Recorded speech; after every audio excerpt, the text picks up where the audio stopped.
할렐루야. 안녕히 주무셨습니까? 오늘 또 하나님께서 잘해주시는 하루가 될 줄로 믿습니다. 오늘 함께 묵상할 말씀은 이사야서 5장 1절부터 17절까지 말씀입니다. 제가 한번 읽겠습니다. 나는 내가 사랑하는 자를 위하여 노래하되 내가 사랑하는 자의 포도원을 노래하리라. 내가 사랑하는 자에게 포도원이 있으며 심히 기름진 사내로다. 땅을 파서 돌을 제하고 극상품 포도나무를 심었도다.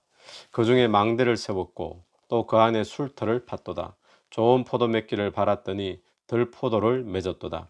예루살렘 주민과 유다 사람들아 구하노니 이제 나와 내 포도원 사이에서 사리를 판단하라.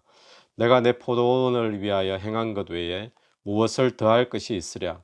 내가 좋은 포도 맺기를 기다렸거늘 들포도를 맺음이 어찌 됨인고. 이제 내가 내 포도원에 어떻게 행할지를 너희에게 이르리라. 내가 그 울타리를 걷어 먹힘을 당하게 하며 그 담을 헐어 짓밟히게 할 것이요. 내가 그것을 황폐하게 하리니 다시는 가지를 자름이나 복을 돋우지 못하여 찔레와 가시가 날 것이며 내가 또 구름에게 명하여 그 위에 비를 내리지 못하게 하리라 하셨으니 무릇 만군의 여호와의 포도원은 이스라엘 족속이요 그가 기뻐하시는 나무는 유다 사람이라. 그들에게 정의를 바라셨더니 도리어 포악이요 그들에게 공의를 바라셨더니 도리어 부러지점이었도다. 가옥에 가옥을 이으며 전토에 전토를 더하여 빈틈이 없도록 하고 이 땅 가운데서 홀로 거주하려 하는 자들은 화 있을진저. 만군의 여호와께서 내 귀에 말씀하시되 정령이 허다한 가옥이 황폐하리니 크고 아름다울지라도 거주할 자가 없을 것이며 열흘같이 포도원에 겨우 한 바트가 나겠고 한 호멜의 종자를 뿌려도 간신히 한 에바가 나리라 하시도다. 아침에 일찍이 일어나 독주를 마시며 밤이 깊도록 포도주에 취하는 자들은 화 있을진저.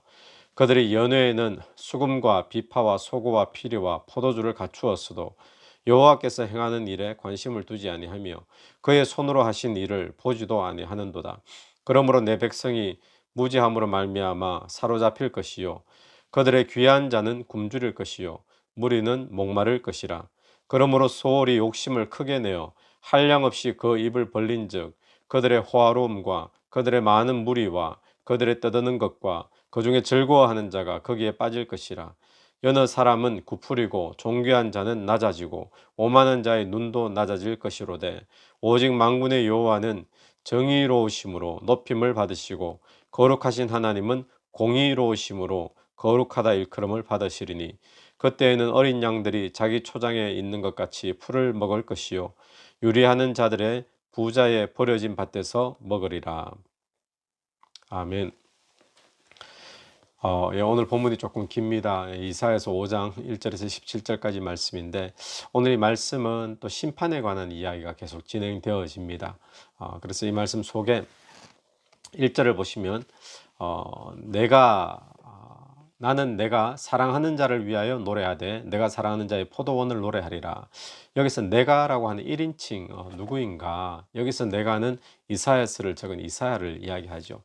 이사야가 지금 노래를 합니다. 그래서 내 사랑하는 자를 위하여 노래한다.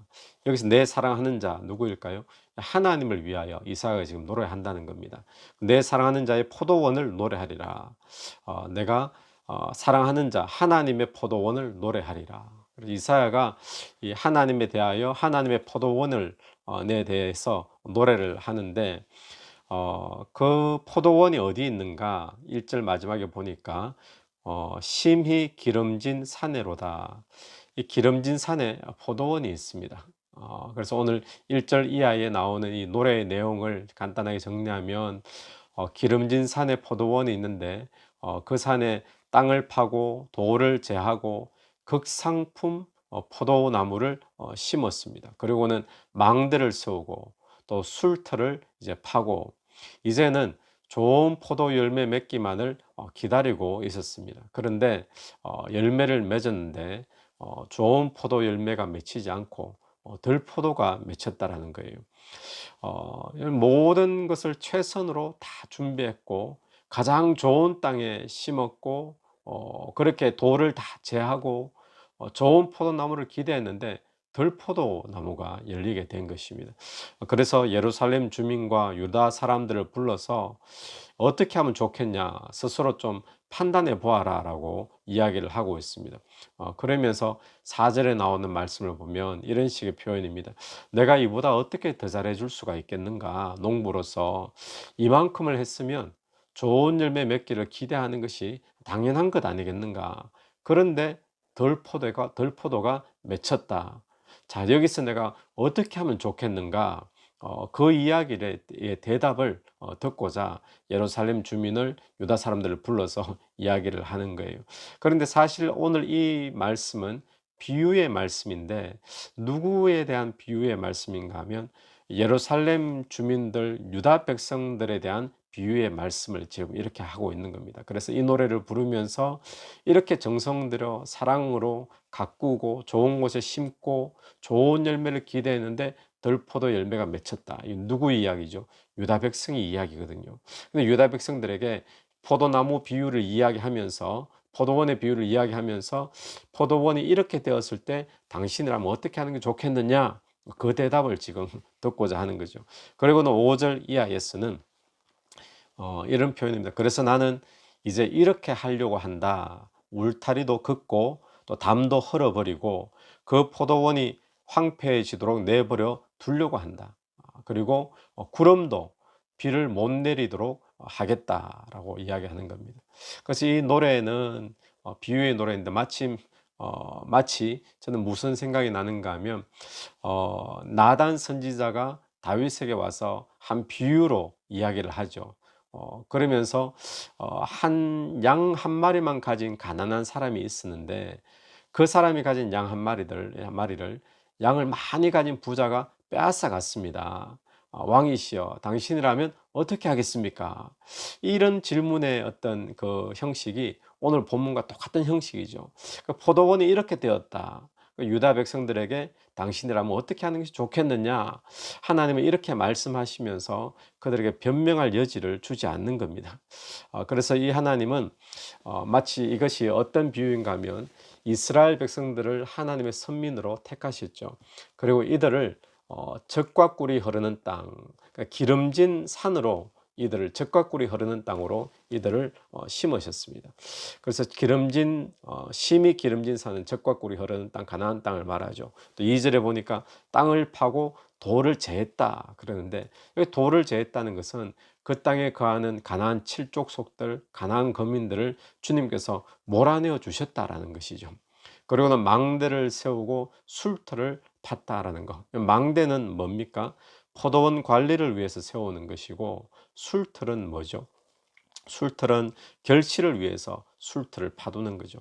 그러니까 이 가나안 땅에 하나님께서는 이들을 들이시고는 그냥 내버려 두신 것이 아니라 결실을 잘할 수 있도록 망대를 세워서 지키시고 보호하시고 그리고 기대를 하셨다는 겁니다.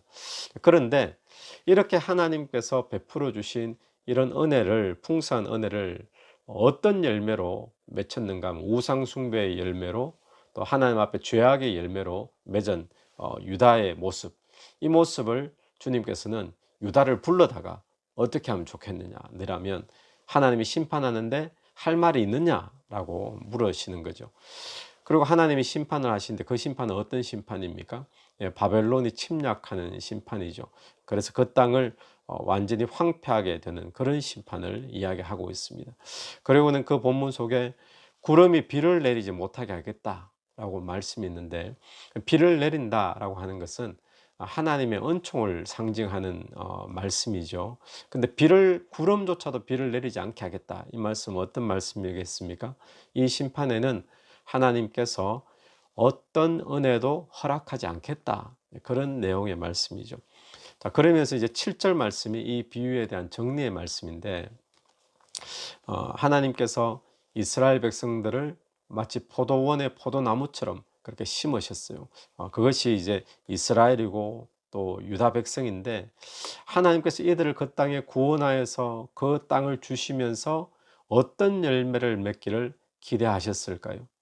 하나님께서 이들을 구원하실 때, 이들을 택하실 때, 이들을 통해서 그냥 잘 먹고 잘 살아라 이런 것이 아니라 하나님 그 땅에 두시고 기대하시는 열매가 있다는 겁니다. 그 열매가 무엇이라고 이야기를 하고 있습니까? 오늘 7절 말씀에 보면 그들에게 정의를 바라셨더니 도리어 포악을 맺었고 그들에게 공의를 바라셨더니 도리어 부르짖음이었도다. 하나님께서 이스라엘 백성에게 무엇을 기대하셨는가 하면 정의와 공의를 열매 맺기를 기대하셨다라는 것이죠. 여러분 오늘 하나님께서 저와 여러분에게도 기대하시는 열매가 있습니다. 우리를 구원하여 주셨죠. 그리고는 우리를 하나님의 자녀로 하나님의 패밀리로 우리를 심으셨습니다. 하나님께서 왜 이렇게 하셨을까요? 우리에게 기대하시는 열매가 있다라는 것인데 하나님이 우리에게 기대하시는 열매는 무엇인 것 같습니까? 나는 지금 하나님이 주님이 원하시는 열매를 맺고 있습니까? 아니면 쓸모없는 열매를 맺고 있습니까? 또 주님이 내게 기대하시는 열매는 과연 무엇일까? 우리 이 아침에 한번 꼭 묵상할 수 있게 되기를 간절히 바랍니다. 주님이 원하시는 열매가 바로 공의와 정의라고 이야기를 하고 있습니다. 공의와 정의가 무엇일까요? 주님께서 우리에게 지금 이스라엘 백성에게 공의와 정의를 원하셨다. 오늘 우리에게도 마찬가지죠. 공의와 정의를 원하시는데 그렇다면 이 공의와 정의가 무엇일까? 하나님이 원하시는 공의와 정의를 과연 내가 맺을 수 있을까? 여러분 어떻습니까? 하나님이 원하시는 공의와 정의를 맺을 수 있을까요? 오늘 16절 말씀에 이런 말씀이 있습니다. 오직 만군의 여호와는 정의로우심으로 거룩하신 하나님은 공의로우심으로 여기에 정의와 공의가 등장을 하죠. 하나님의 공의입니다. 하나님의 정의. 하나님께서는 하나님의 백성들이 바로 이 공의와 이 정의를 맺기를 원하시는데 근데 문제는 타락한 본성을 가진 내가 불완전한 내가 더러운 내가 과연 그런 공의 그런 정의를 내가 과연 맺을 수 있을까? 여러분 우리가 맺을 수 있을까요? 마치 이 이야기는 어떤 말씀과 똑같은가 하면 하나님께서 우리에게 원하시는 것이 의롭게 살기를 원하시잖아요. 근데 우리가 의롭게 살 수 있습니까? 인간이? 그런데 하나님 우리가 의롭게 살기를 원하시는 거거든요. 여러분 이 이야기는 어떤 이야기인가 하면 주님께서 내게 원하시는 것은 내 안에 이미 주신 하나님의 공의가 있습니다. 내 안에 이미 주신 하나님의 정의가 있습니다.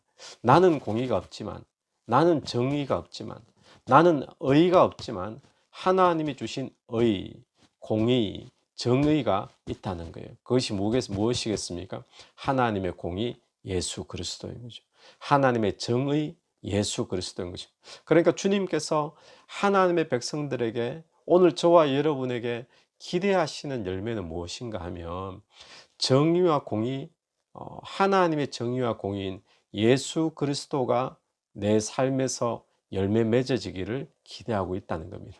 여러분 오늘 무엇을 하시든지 또 어디를 가시든지 우리의 말에 우리의 일에 예수 그리스도가 열매로 맺혀지는 삶이 되기를 간절히 바랍니다. 하나님의 공의가 나타나고 하나님의 정의가 나타나는 삶, 주님은 그것을 지금도 기대하시죠.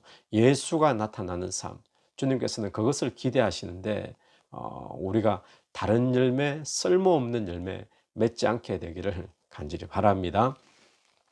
우리 8절에서부터 10절까지는 이 유다가 이제 맺은 들포도를 맺게 되죠. 유다가 맺은 이 들포도의 모습, 첫 번째가 어떤 모습이냐, 거기에 대해서 나타나는데 가옥에 가옥을 잇고 또 토지에 토지를 더한다라는 표현이 있죠. 이 표현은 집 옆에 또 집이 자기 소유가 늘어나는 겁니다. 토지가 있는데 또 토지가 땅이 늘어나는 거죠. 그래서 그 넓은 땅을 다 차지하고는 혼자 다 차지하고 혼자 살고 있는 거예요. 그 넓은 땅에 혼자 사는 겁니다. 그런 사람에게 화가 있을 것이다 라고 선언을 하고 있습니다. 그래서 그렇게 하기 위해서 다른 사람의 가옥은 황폐하게 만들고 자기 혼자 잘 먹고 잘 살면 되는 그런 탐욕을 가진 사람에게 하나님이 주시는 하나님의 심판이 있다라는 것을 말하고 있는 거죠. 여러분, 하나님이 우리에게 기대하시는 공의와 정의의 모습은 이런 모습이 아니다라는 사실을 꼭 기억해야 됩니다. 내게 하나님의 정의이신 공의이신 예수가 사시면 이런 모습이 될 수가 없습니다. 그럼 어떤 모습이 되어질까요? 내게 하나님의 공의가 살고 예수가 사는 모습이 되어진다면 그것은 내 가옥만을 넓히고 나 혼자서 잘 먹고 잘 살고 다른 사람이 어찌 되었든 상관없는 그런 모습이 아니라 오히려 많은 사람을 살리는 모습이 하나님의 공의와 정의가 나타나는 모습이죠. 또 자신을 내어주시는 모습이 예수 그리스도의 모습이죠.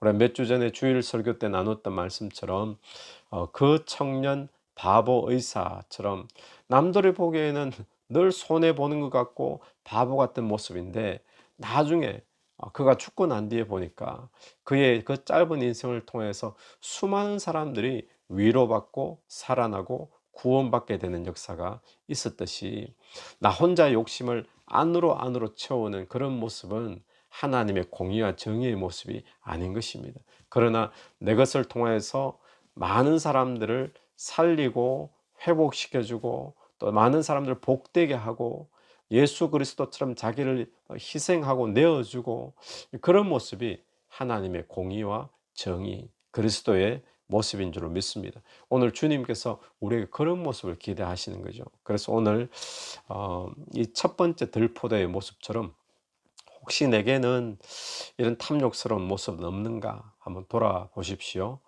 또 주변의 사람들은 손해를 보든 말든 내 알 바가 아니고 나 혼자만 자꾸 늘어가고 또 채워나가고 그렇게 탐욕스러운 모습은 나에게 없는가. 그것은 주님의 공의와 정의가 아님을 기억하시고 대신에 내 것을 내어주고 또 많은 사람들을 복되게 하는 그런 삶을 추구하게 되기를 간절히 바랍니다. 자, 11절부터 17절까지는 이제 유다가 맺은 들포도의 모습, 두 번째 들포도의 모습이 등장합니다. 아침부터 밤까지 이제 포도주에 취하는 자들이라고 등장하죠. 어떤 사람들이겠습니까? 이 쾌락에 빠져 있고 향락에 하루 종일 빠져 있는 사람들의 모습을 지적하고 있습니다.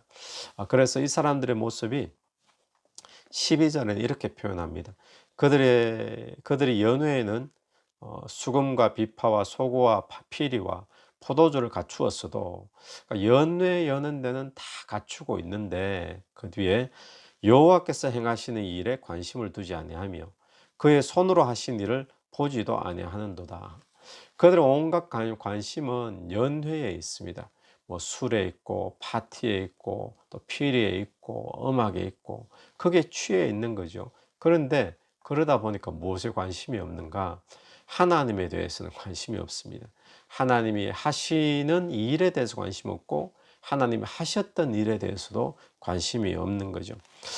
여러분, 그래서 결국에는 그들이 그 무지함, 하나님에 대한 무지함 때문에 그들이 사로잡히고 굶게 되고 목마르게 될 것이고 또 그 다음 표현 보니까 스올이라는 것이 등장하죠. 이 스올이 막 욕심을 내어 한량없이 입을 크게 벌리고 입 벌리고 기다리는 것처럼 소울에 들어오라고. 이 소울이 뭔가 하면 죽은 자가 가는 곳이 소울이거든요. 그러니까 그렇게 되어진다는 거예요. 하나님에 대해서 무지하기 때문에. 그래서 오늘 여기서 지적하는 말씀은 세속적인 쾌락과 또 세속적인 향락에 빠져 살면 하나님에 대해 관심도 당연히 없게 되겠죠. 그러니까 하나님의 일하심이 보이지도 않게 되고 그래서 결국에는 파멸하게 된다는 겁니다. 여러분, 내게서 하나님이 기대하시는 열매, 하나님의 공의와 정의가 나타나는 삶은 세상 향락의 쾌락에 빠져 사는 모습이 아님을 기억해야 됩니다. 여기서 세상 향락과 쾌락이라고 이야기하면 꼭 우리가 극단적인 생각에 어떤 술이라든지 도박이라든지 또 그런 클럽을 다닌다든지 이런 것만을 의미하지 않습니다. 우리가 세상 쾌락에 취해버릴 수 있는 세상 쾌락은 참 많이 있죠. 쉽게 우리가 생각을 한다면 어떤 것인가 하면 이런 표현들 하지 않습니까? 요즘 뭐뭐에 푹 빠져서 산다. 뭐뭐에 푹 빠져 산다. 그렇게 표현하는 것이 전부 다 취하는 거죠. 그게 취하고 빠져 있고. 여러분 오늘 예수 그리스도가 사시는 모습, 하나님이 우리에게 기대하시는 공의와 정의의 열매를 맺는 모습은 세상의 쾌락과 향락에 젖어서 빠져서 살며 하나님에 대해 관심을 잃어버리는 그런 모습이 절대로 아님을 기억하십시오. 그래서 오늘 나는 요즘 무엇에 취해 사는가? 혹시 그것 때문에 하나님에 대한 관심은 점점 없어지고 또 하나님이 하시는 일도 또 하셨던 일도 관심 없이 살고 있지는 않은가? 이 아침에 한번 돌아보시면서 하나님 우리에게 기대하시는 것이 있다. 무엇을 기대하는가? 공의와 정의의 열매를 기대하신다. 그 공의와 정의의 열매는 하나님의 공의이신 예수 그리스도, 내 삶에 예수 그리스도가 나타나시기를 오늘 또 하나님은 기대하고 있습니다. 오늘 예수 그리스도가 사시는 복된 하루가 되기를 간절히 축원합니다. 한번 기도드리겠습니다. 하나님 은혜를 감사합니다. 이 말씀을 통해서 하나님께서 내게 기대하시는 열매가 있다라는 사실을 다시 한번 더 확인하며 내가 그 열매를 맺고 있는지 아니면 쓸모없는 열매를 맺고 있는지 한번 돌아보는 시간 될 수 있도록 은혜 베풀어 주옵소서. 하나님이 내게서 보기를 원하시는 열매는 정의와 또 공의의 열매인 것을 봅니다. 내 안에 하나님의 공의, 하나님의 정의 되시는 예수 그리스도가 오늘 하루의 삶에서 입술의 열매로 또 내 행위의 열매로 나타날 수 있도록 주님 은혜를 베풀어 주시옵소서. 예수님 이름으로 기도드립니다. 아멘. 오늘 하루도 예수 이름으로 승리하시는 그런 복된 하루가 되기를 간절히 바랍니다.